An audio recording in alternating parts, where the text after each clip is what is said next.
नमस्कार, स्वागत है आप सभी का सुजस सारांश की इस क्लास में। मैं हूं आपके साथ विपिन कुमार शर्मा और इस क्लास में हम पढ़ते हैं राजस्थान का करंट अफेयर्स, जिसका आधार होता है राजस्थान सरकार की सुजस पत्रिका। तो शुरुआत करते हैं हेडलाइन के साथ। सबसे पहले न्यूज क्या है कि पेपर लीक देशव्यापी समस्या। तो मुख्यमंत्री अशोक गहलोत ने कल एक ट्वीट करके जानकारी दी कि गुजरात में पिछले सालों में ये 17वां पेपर लीक है। तो गुजरात में एक जो जूनियर क्लर्क की भर्ती परीक्षा थी उसका पेपर लीक हुआ, उसी के बारे में जानकारी देते हुए मुख्यमंत्री ने कहा कि ऐसा नहीं है कि सिर्फ राजस्थान में पेपर लीक हो रहे हैं, कि पूरे भारत की समस्या है। और राजस्थान सरकार ने पेपर लीक से निजात पाने के लिए यानी इस दिशा में एक कानून बनाया है जिसका नाम है राजस्थान सार्वजनिक परीक्षा भर्ती में अनुचित साधनों की रोकथाम के अध्युपाय अधिनियम 2022। तो ये अधिनियम क्या है, इसको आज की क्लास में पढ़ेंगे।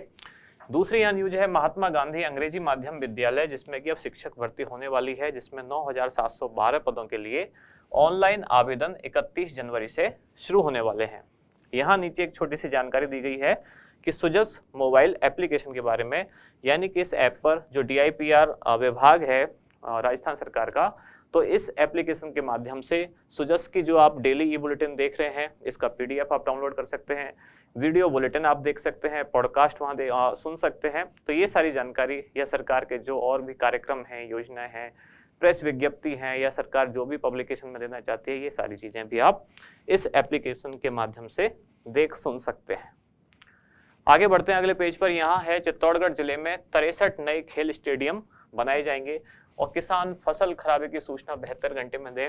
अभी जैसे आपने देखा पिछले 2-3 दिन से लगातार बारिश या ओले हो रहे हैं, तो उसकी वजह से अगर फसल खराब होती है तो प्रधानमंत्री फसल बीमा योजना के तहत जो फसल की जो नुकसान हुआ है या जो खराबी हुई है उसकी भरपाई के लिए जो बीमित राशि है, अगर वो उनको चाहिए तो 72 घंटे के अंदर उनको इसकी सूचना देनी होगी। इधर है विशेष योग्यजन आयुक्त आपके द्वार, जिसका नाम है मिशन तहसील 392 कार्यक्रम। ये कार्यक्रम क्या है इसको समझेंगे। और सरिस्का वन्य जीवों की पेंटिंग, इसमें आप देख पा रहे हैं बाघ और उसके 2 शावक हैं, इनकी पेंटिंग दी गई है। वन्य जीव अभ्यारण्य या जो पर्यटन है वन्य जीव से संबंधित, उसको बढ़ावा देने के लिए। अगले पेज पर हम देख रहे हैं इंदिरा गांधी रोजगार योजना से शहरों की तस्वीर बदलेगी। तो इंदिरा गांधी शहरी रोजगार गारंटी योजना, जो राज्य सरकार इसको बढ़ चढ़कर इस कार्यक्रम का प्रचार प्रसार कर रही है, इसके लिए कहा गया है कि इससे प्रदेश की तस्वीर बदलेगी। और यहाँ आयुर्वेदिक चिकित्सा पद्धति को प्रोत्साहन देने के लिए प्रदेशवासियों को Ayush health and wellness centre से मिल रहा आयुर्वेदिक चिकित्सा का लाभ। हमने हमारी क्लास में भी ये डिस्कस किया था, कहाँ ये बनाया जा रहा है health and wellness centre, Nathdwara के पास, खमनौर, दिल्ली के भागल गाँव।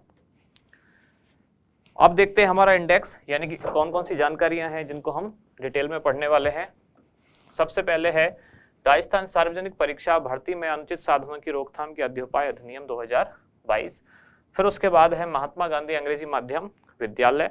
इसके बाद इंदिरा गांधी शहरी रोजगार गारंटी योजना। और चौथा है मिशन तहसील 392, जिसका पूरा नाम है विशेष योग्यजन आयुक्त आपके द्वार कार्यक्रम। शुरुआत सबसे पहले इसी अधिनियम से चर्चा में बहुत ज़्यादा है। कारण क्या है कि कुछ जो पेपर लीक हो रहे हैं, जो भी भर्ती परीक्षाएं, उनको लेकर सरकार पर लगातार सवाल जवाब किए जा रहे हैं। विधानसभा का जो सत्र संचालित है उसमें भी इसको लेकर बहुत सारे सवाल पूछे जा रहे हैं। कई बार विधानसभा में हंगामा भी हुआ इस चीज़ को लेकर। तो हमारे लिए जानना जरूरी है क्या है अधिनियम, इसके प्रावधान क्या है। प्रावधान यहाँ लिखे हुए हैं। सबसे पहले देखते हैं क्या क्या, कि इसके तहत राज्य में होने वाली सभी तरह की भर्ती प्रतियोगी परीक्षाओं को शामिल किया गया है, यानी कि बोर्ड की परीक्षाएं और साथ ही जो यूनिवर्सिटी एग्जाम होते हैं वो इसमें शामिल नहीं है। उनके लिए पहले जो प्रावधान थे वो वैसे ही चलते रहेंगे।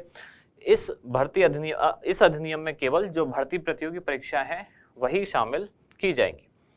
अगर परीक्षा एजेंसियों के साथ मिलीभगत करके कोई परीक्षार्थी अनुचित साधनों का प्रयोग करता है तब उसको कितनी सजा है, 5 से 10 वर्ष तक की सजा और 10 लाख से 10 करोड़ तक का जुर्माना। कब, यहाँ खास बात यह है परीक्षा एजेंसियों से मिलीभगत है। परीक्षार्थी यानी कि जो परीक्षा देने गया है वो 2 तरह से अनुचित साधनों का प्रयोग कर सकता है। एक अपने स्तर पर, यानी कि कोई अपने साथ ही अपने पॉकेट में या किसी और डिवाइस को रख के ले जाए, कोई कागज रख के ले जाए, ऐसी कोई चीज़ ले जाए जिसमें किसी एजेंसी के साथ उसकी कोई मिलीभगत नहीं है। एक तो इस तरह से वो अनुचित साधन का प्रयोग करता है। दूसरा, परीक्षा की जो एजेंसी है जो परीक्षा करा रही है अगर परीक्षार्थी की उसी के साथ कोई मिली भगत है तो ये ज़्यादा बड़ा अपराध है। तो ज़्यादा बड़ा अपराध होने की स्थिति में इसमें सजा भी ज़्यादा है, यानी कि कारावास भी ज़्यादा है और अर्थदंड भी ज़्यादा है। इसमें 5 से 10 वर्ष तक की सजा और 10 लाख से 10 करोड़ रुपए तक का जुर्माना है। जो संस्था या कोई मैनेजमेंट अगर इस चीज़ में इन्वॉल्व पाया जाता है तो संस्था को हमेशा के लिए बैन किया जा सकता है। और इसमें जो अपराध हैं वो गैर जमानती प्रकृति के होंगे। अपराधों की ट्रायल के लिए सेशन कोर्ट का प्रावधान किया गया है और जो इसमें इन्वेस्टिगेशन पुलिस ऑफिसर होगा वो कम से कम एडिशनल एसपी रैंक की या एसपी रैंक का अधिकारी होगा, यानी कि अतिरिक्त पुलिस अधीक्षक या उससे ऊपर स्तर के अधिकारी होंगे जो इसमें इन्वेस्टिगेशन करेंगे। अनुचित साधनों का प्रयोग करने वाले परीक्षार्थी को 3 वर्ष तक का कारावास और न्यूनतम 1 लाख रुपए तक का अर्थदंड। तो ये वापस लाइन आई है जिसमें क्या है, यहाँ केवल परीक्षार्थी अगर अपने स्तर पर अनुचित साधनों का प्रयोग करता है तब उसको कारावास भी कम है और अर्थदंड जो है वो भी कम है। लेकिन यदि परीक्षा एजेंसियों के साथ मिलकर कुछ ऐसा अनुचित साधनों का प्रयोग करता है तब उसके लिए कारावास भी अधिक है और अर्थदंड भी अधिक है। एक खास बात की अधिनियम राज्य विधानसभा में कब, तो 6 अप्रैल 2022 को इस अधिनियम की अधिसूचना राजस्थान विधानसभा में जारी की गई। अगली योजना है महात्मा गांधी अंग्रेजी माध्यम विद्यालय। इस योजना को पढ़ने का संदर्भ क्या है कि महात्मा गांधी की 150वीं जयंती के अवसर पर राजकीय विद्यालयों में अंग्रेजी माध्यम में अध्ययन की सुविधा उपलब्ध कराने हेतु महात्मा गांधी अंग्रेजी माध्यम विद्यालय प्रारंभ करने की घोषणा की गई थी। और जब घोषणा की गई थी यानी कि कौन से शैक्षणिक सत्र से, वर्ष 2019-20 वाले से तो घोषणा की गई थी, तब बजट 2021-22 के अनुसार तब कहा गया था कि ऐसे जितने भी गांव या कस्बे हैं जिनकी आबादी 5000 या उससे अधिक है तो उन सभी गांव या कस्बों में अगले 2 वर्षों में उनकी कक्षा 1 से 12 तक के सभी राजकीय विद्यालयों को महात्मा गांधी अंग्रेजी माध्यम विद्यालय में कन्वर्ट किया जाएगा।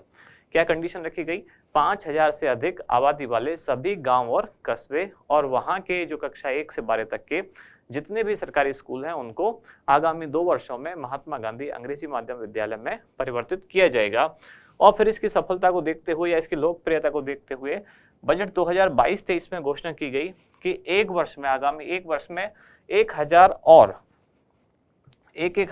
और शहरी और ग्रामीण क्षेत्रों में महात्मा गांधी अंग्रेजी माध्यम स्कूल जो है वो शुरू किए जाएंगे।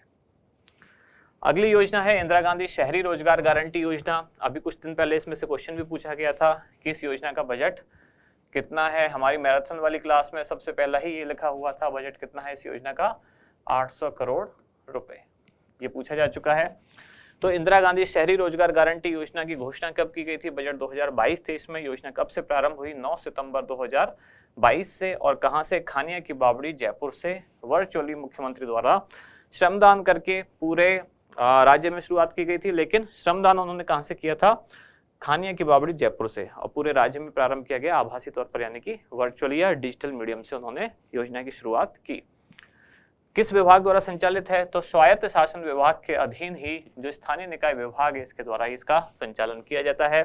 उद्देश्य क्या है, राज्य के शहरी क्षेत्र के जो बेरोजगार हैं उनको रोजगार उपलब्ध कराना और उनको जो रोजगार है उनकी नगर निकाय की सीमा के अंदर ही दिया जाएगा। नगर निकाय क्या मतलब कि जैसे कि नगर निगम या नगर परिषद या नगर पालिका, उसकी सीमा के अंतर्गत उनको रोजगार दिया जाएगा। तो जैसे केंद्र सरकार का प्रोग्राम है मनरेगा यानी कि महात्मा गांधी नरेगा, उसी की तर्ज पर राजस्थान में शहरी बेरोजगारों को रोजगार देने के लिए योजना शुरू की गई जिसका नाम है इंदिरा गांधी शहरी रोजगार गारंटी योजना। विशेषताएं क्या है, तो इस योजना में भी शहरी क्षेत्र में रह रहे परिवार जो है उनको 1 वर्ष में 100 दिन का गारंटी शुदा रोजगार प्रदान किया जाएगा। आवेदन के लिए क्या चाहिए, जन आधार नंबर या जन आधार पंजीयन रसीद होना अनिवार्य है और लाभार्थी इसके लिए खुद या फिर ई मित्र के माध्यम से भी अपने आप को पंजीकृत करा सकता है। पंजीकरण के लिए यानी कि उम्र कितनी होनी चाहिए, तो 18 से 60 वर्ष जो कि कार्यशील जनसंख्या की आयु है, यानी कि इसी आयु वर्ग के लोगों को इसमें रोजगार उपलब्ध कराया जाएगा। और मांगने के बाद लगभग 15 दिन में काम मिलने की गारंटी दी जाती है। कार्य के लिए भुगतान कैसे किया जाएगा, तो जन आधार से लिंक जो बैंक अकाउंट है उसमें 15 दिन में डीबीटी के माध्यम से जो पैसे हैं वो पहुंचते हैं। और रोजगार आवेदनकर्ता परिवार के नगर निकाय क्षेत्र की सीमा के किसी भी वार्ड में उपलब्ध कराया जा सकता है, यानी कि ऐसा आवश्यक नहीं है कि व्यक्ति जिस वार्ड में रह रहा हो उसी वार्ड में उसको रोजगार दिया जाए। उस नगर निकाय की पूरी सीमा में उनको कहीं भी रोजगार दिया जा सकता है। आगे की योजना में सामान्य कार्य और सामान्य कार्यों में श्रम एवं सामग्री लागत, इसमें दो तरह के कार्य होते हैं, एक होते हैं सामान्य कार्य और एक होते हैं तकनीकी कार्य। तो जो सामान्य कार्य हैं उनमें श्रम में ज़्यादा खर्च होता है और सामग्री लागत में कम खर्च होता है। सामान्य प्रकृति के कार्यों में श्रम में ज़्यादा खर्च होगा और सामग्री में कम, तो इसमें क्या होगा अनुपात लागत का 75:25। जबकि जो तकनीकी कार्य हैं उनमें श्रम में कम खर्च होगा लेकिन सामग्री में ज़्यादा खर्च होगा, तो वहाँ लागत क्या होगा अनुपात 25:75। क्लियर हुई बात? इसमें दो तरह के कार्य होते हैं, एक सामान्य प्रकृति के कार्य, एक तकनीकी प्रकृति के कार्य। सामान्य जो कार्य होते हैं उसमें लेबर वर्क ज़्यादा होता है, इसलिए लेबर पर खर्चा ज़्यादा होता है, तो कुल जो खर्च होगा उसके अनुपात में श्रम में ज़्यादा खर्च होगा 75:25 और जो सामग्री है उसमें खर्च कम होगा। जबकि तकनीकी कार्यों में लेबर वर्क कम होता है और टेक्निक की मदद ज़्यादा ली जाती है, इसलिए वहाँ श्रम में जो लागत है वो कम है और सामग्री में ज़्यादा है, इसलिए यहाँ अनुपात होगा 25:75। इसके बाद मिशन तहसील 392 जिसका पूरा नाम है विशेष योग्यजन आयुक्त आपके द्वार कार्यक्रम कब से प्रारंभ हुआ? 27 सितंबर 2022 को। कहाँ से? बीकानेर संभाग की नौखा तहसील से। उद्देश्य क्या है? विशेष योग्यजनों से जुड़ी समस्याओं का समाधान करना। इसके लिए शिविरों का आयोजन किया जाएगा और विशेष योग्यजनों की समस्याएं जानी जाएंगी, या अगर कोई ऐसा विशेष योग्यजन है कि वो वैसे तो यानी कानूनी रूप से किसी योजना के लिए पात्र है लेकिन योजना का लाभ नहीं उठा पा रहा है, तो उनको उन योजनाओं की जानकारी देना, साथ ही उनको उन योजनाओं से जोड़ने के लिए शिविरों का आयोजन किया जाएगा। कहाँ? प्रदेश के सभी 7 संभागों की 392 तहसीलों में शिविरों का आयोजन किया जाएगा। इसमें विशेष योग्यजन प्रमाण पत्र जारी किए जाएंगे, उनको जो जरूरत के उपकरण है वो दिए जाएंगे। मुख्यमंत्री चिरंजीवी स्वास्थ्य बीमा योजना सहित राज्य सरकार द्वारा चलाई जा रही योजनाओं से उनको जोड़ा जाएगा। इसके बाद हमारा अभ्यास प्रश्न, राजस्थान सार्वजनिक परीक्षा भर्ती में अनुचित साधनों की रोकथाम के अध्योपाय अधिनियम 2022 के तहत परीक्षा एजेंसी के साथ मिलीभगत कर अनुचित साधनों का प्रयोग करने पर परीक्षार्थी को कितने वर्ष के कारावास का प्रावधान किया गया है? तो यहाँ परीक्षा एजेंसी शब्द महत्वपूर्ण है। ऑप्शन है आपके 2 से 5 वर्ष, 3 से 7 वर्ष, 1 से 3 वर्ष या 5 से 10 वर्ष। इसका उत्तर आप मुझे जरूर दें।